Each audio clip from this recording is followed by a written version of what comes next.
ازيكم عاملين ايه؟ يا رب تكونوا بخير وانتوا بتشوفوا الفيديو بتاعي النهارده. لو اول مره تشوفوني انا اسمي عزة ودي قناتي. ما تنسوش تعملوا لي لايك وشير وسبسكرايب.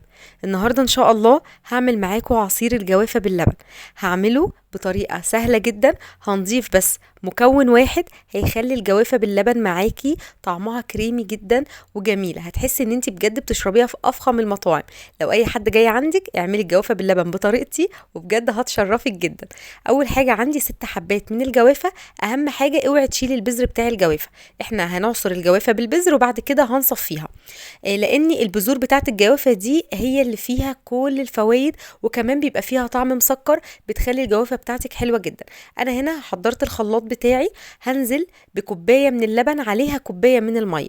هننزل الاول بالسوائل لانك لو نزلتي بالجوافه على طول هتخلي الخلاط يعني هتبقى في الخلاط من تحت ومش هتخلي الخلاط يدور وهتتعبك جدا. فنزلنا الاول بالسوائل، حطينا ميه مع لبن، يبقى كوبايه من الميه عليها كوبايه من اللبن.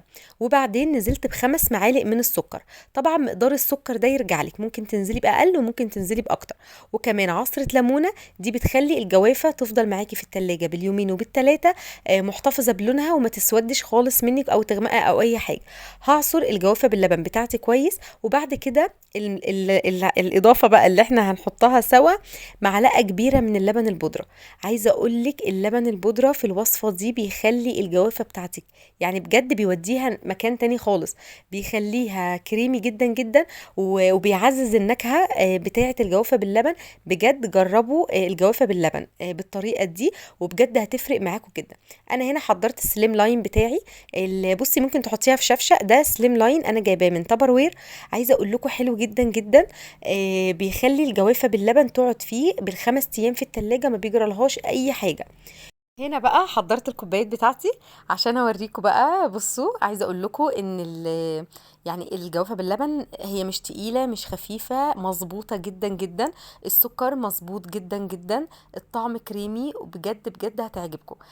ان شاء الله هستنى رايكم في الفيديو، وهستنى تعملوا الجوافه باللبن بالطريقه بتاعتي باذن الله، وتقولوا لي رايكم ايه في الكومنتات.